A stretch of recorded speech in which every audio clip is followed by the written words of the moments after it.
there are all these great positives that come out of it, that if I can contribute in some way to the success of that school, then I feel like I've helped other people go on to live better lives than they would have been exposed to themselves. So for me, significance is that if you can be remembered for something in particular that you did to help other people. Welcome to Your Next Big Project is You, a podcast based around the theme of time. Time to be able to press pause on life. Time to reevaluate what's important. Time to reminisce about where you've come from, what you've learned, and what you've accomplished. Time to revisit your goals, dreams, and vision. And time to remember the people in your life. That's it, my friends.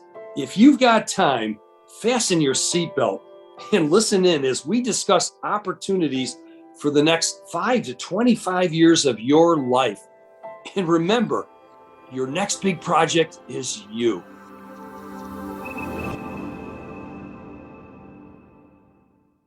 Welcome to our podcast. Your next big project is you. And I have another special guest today, an old friend from the Rochester, New York area, an old buddy of mine, Steve Wershing. Steve, welcome to the podcast today. It's so great to reconnect with you, my friend. My friend, it's so good to see you again. Thanks for having me on. Yeah, it's nice to continue the conversation as we've been doing on and off for many, many years now. And I wanted to start off in building on that. There's been such a great journey you've been on in the wealth management field. I know that you've had different roles and value that you've delivered to people over the years. And I thought it'd be a good place to start, Steve, to, how'd you get started? How's it led to where you're at today? Sure. Well, I became a registered representative in 1987, and started on the commission side of the business. And thankfully, I was brought into the business by a company that was early in on the financial planning idea. So we would do plans for people, and then we would get paid by implementing it with investments and insurance and that kind of stuff. And I started there, and I became branch manager and then division manager. And then I left because I didn't want to be captive. I wanted to, be able to recommend whatever I thought was best for my clients. And I wanted to be able to get paid for writing financial plans. So I went independent, and my second or third year doing that, I kept going to the guy who ran our broker dealer and said, "Hey, we should do this for the advisors. We should do that for the advisors." And eventually he said, "Well, you just come in here and do that and stop and get off my back." So I went into that home office, and over the course of time, I did more and more work with advisors and their work with clients until I became chief operating officer of that organization. Well, great. And then I moved away to be president of another small regional broker dealer, and I did that for 8 years or so. And after doing that, I left that and I started consulting. And I thought, I love working with advisors, and we were a small shop, so of course everybody did everything. And so I wondered, well, what could I do that would help? And of course, the fun part of the business was always helping advisors build their businesses. That, and that's the kind of work that you do. And so I started a consulting company, and I started, the first thing into that was doing client advisory boards. And that was because a friend of mine and a mentor, he's still a friend and mentor, I just saw him this morning.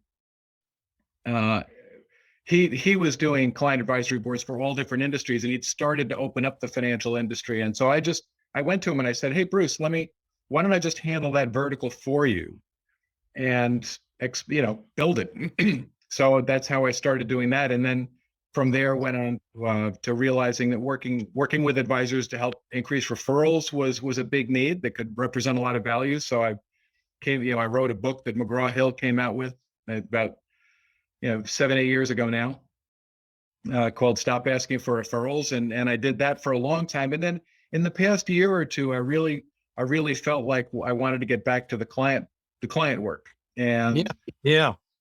Well, what you talk about, living a life of significance. I love the work that I did with advisors, and I love to get out there and see the advisors and see the clients, on the boards, but it's not the same thing. And for example, not long ago, actually, I just lost so at the beginning of last year, I went back really most of my time is working directly with clients. And just a month or two ago was the first time I actually lost a client to COVID.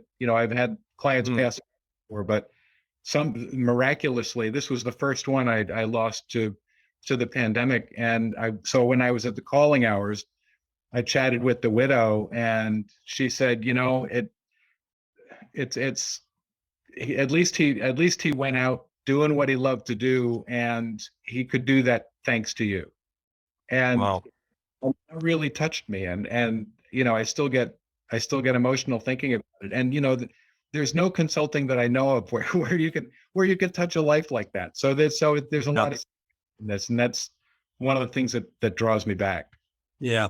You know what I love about your work is your commitment to have advisors, or the folks that you're still privileged to work, to coach, to partner with, is to really listen to people and to find out what they're doing to continue to make a difference in the lives of people, whether it's by listening to clients through these advisory boards. I love that little poster board behind you there, the client-driven practice. And, I appreciate that education on your ascent into that part of the world, into advisory boards and things. And, I'm all about trying to help advisors be their best, to distinguish themselves, to stand out. And so much of it is through proper probing and listening to clients and doing it properly. So I'm curious, let's talk about that advisory board work for a minute. What are some of the things that you hear from clients that surprise you the most?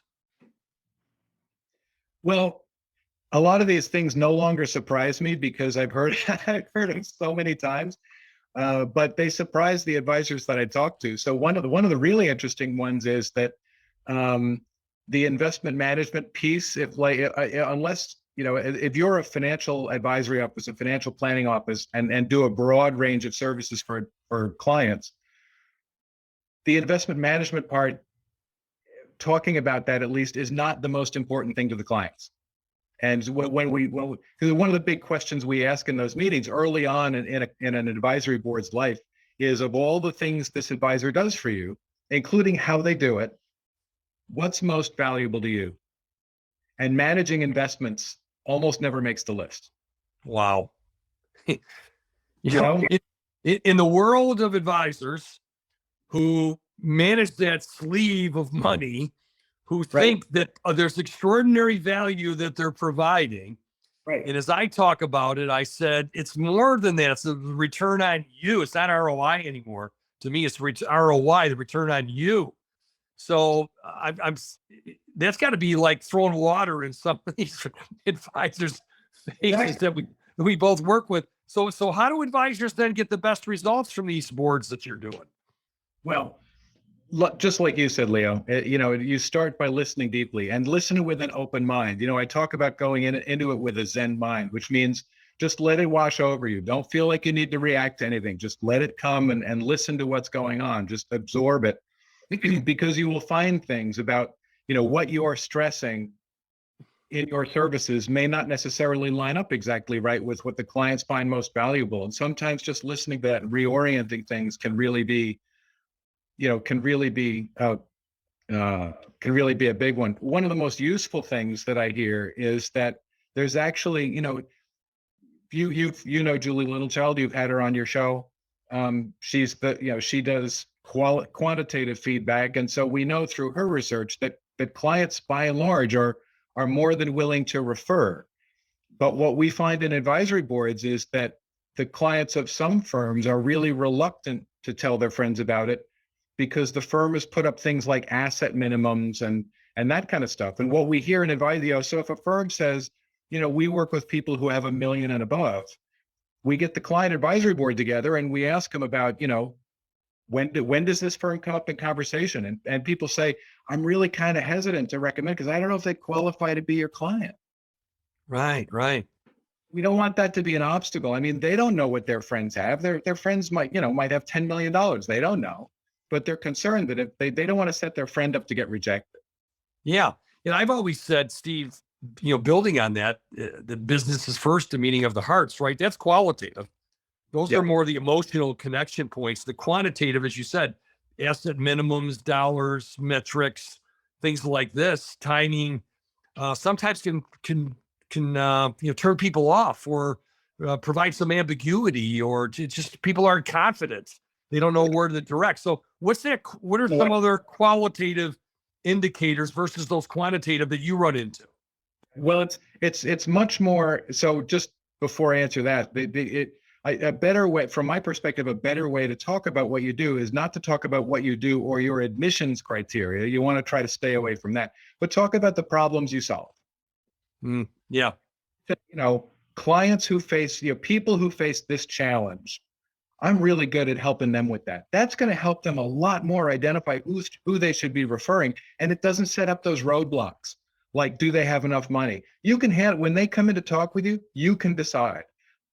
You should do that filtering, not the client. The client should be filtering for the right problem. Yeah. I like the best referrals. Yeah. My old sales training way back said problems are opportunities. And when you can do it consultatively, 2 ears and 1 mouth, and as you're listening intently, as I tell people, listen before you're listened to, be impressed before you become impressive, right?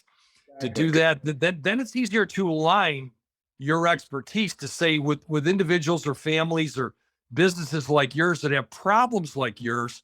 This is where our expertise aligns to helping to solve issues like that. Is that what you're talking about? Yeah, exactly. And so Julie and I have worked on referral research, and we've just concluded another study. We just presented the results to the sponsor. And one of the things that we ask, and it turns up again, is, talking about what you do does not necessarily increase referrals, but talking about the needs of your target clients does increase referrals. Yeah, so talk about the needs of your specific group. That is correlated with getting higher levels of referrals.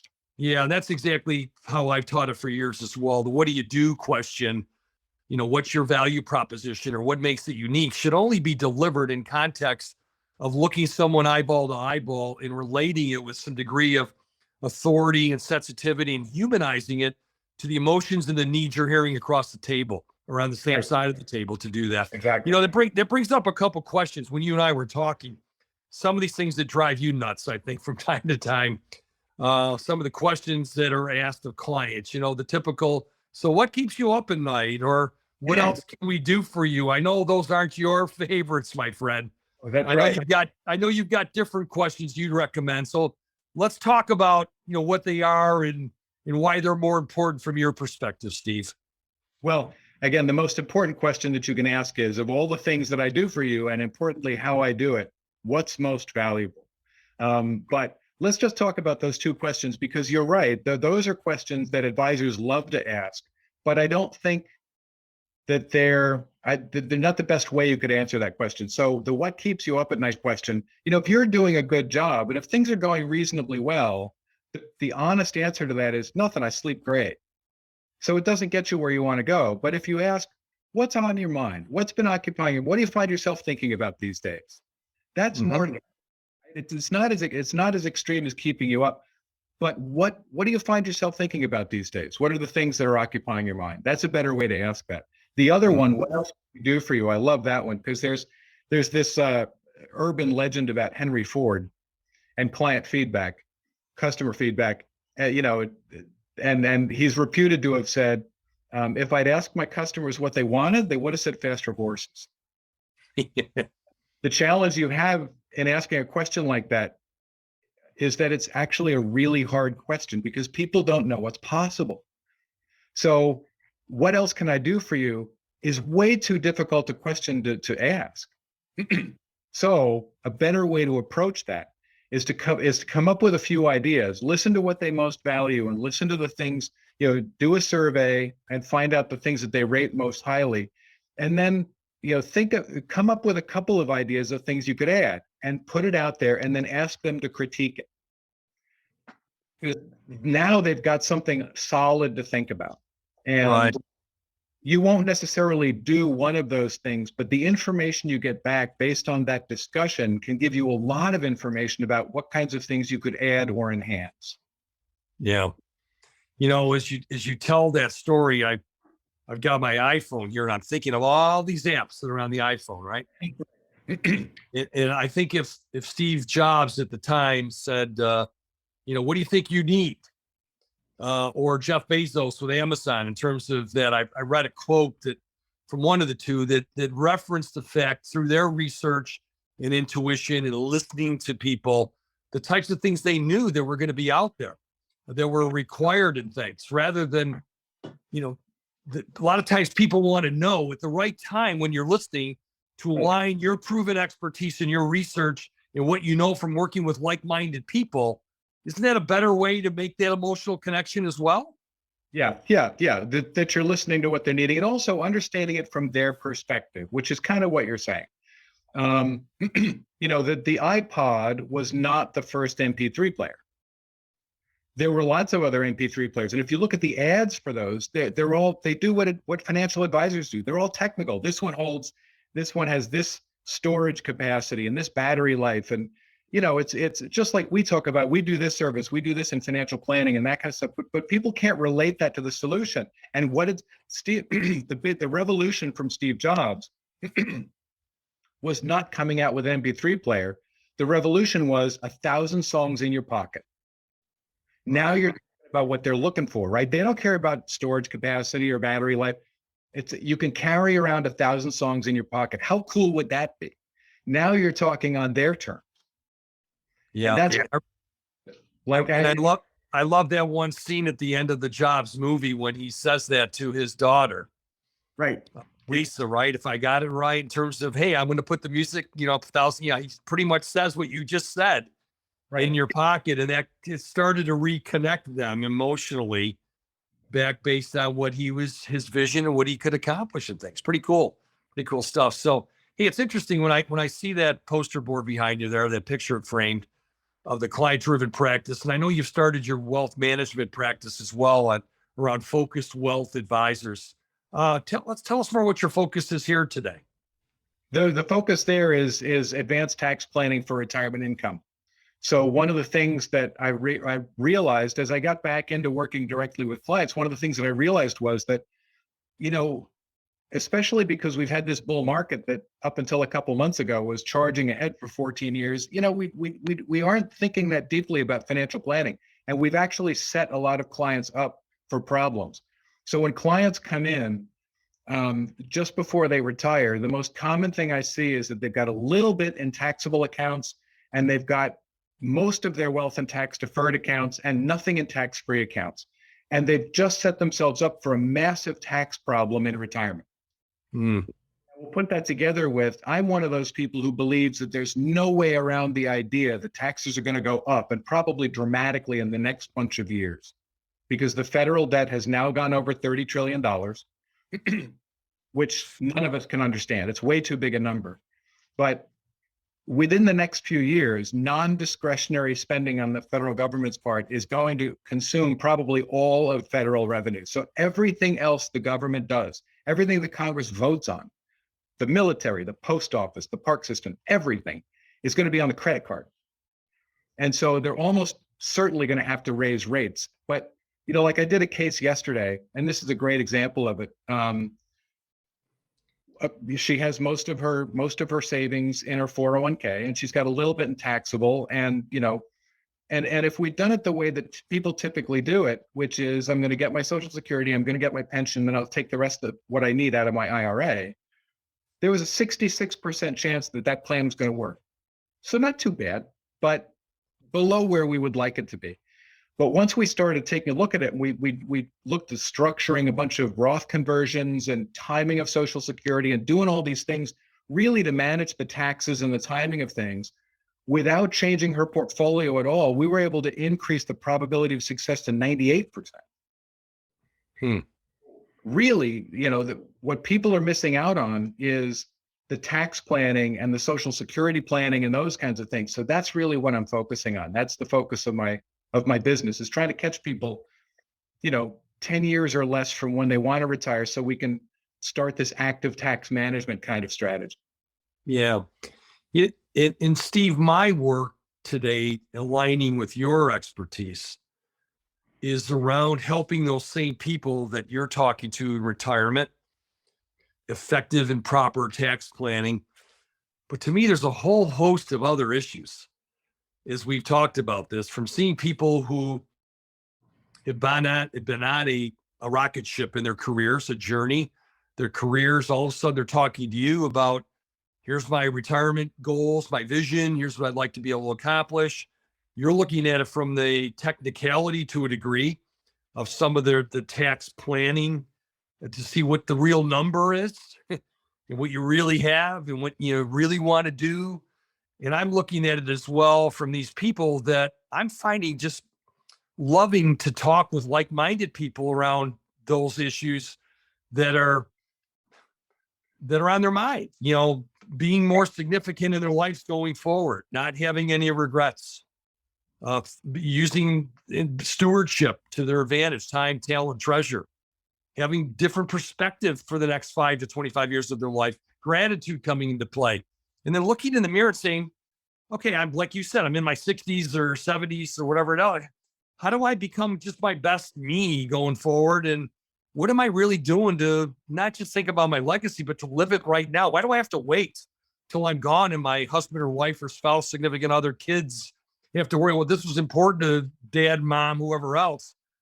I'm curious, with all your advisory board work and talking to people around this retirement planning, and how does this stuff come into play from your research? People thinking about their legacies and in the things that they're telling you beyond just retirement money in tax planning. How's this other stuff come into play? Yeah, well, and what I'm doing is not getting at that issue. What I'm getting at is freeing up the money to do that kind of thing, right? Because my feeling is you worked hard to save for this nest egg, right?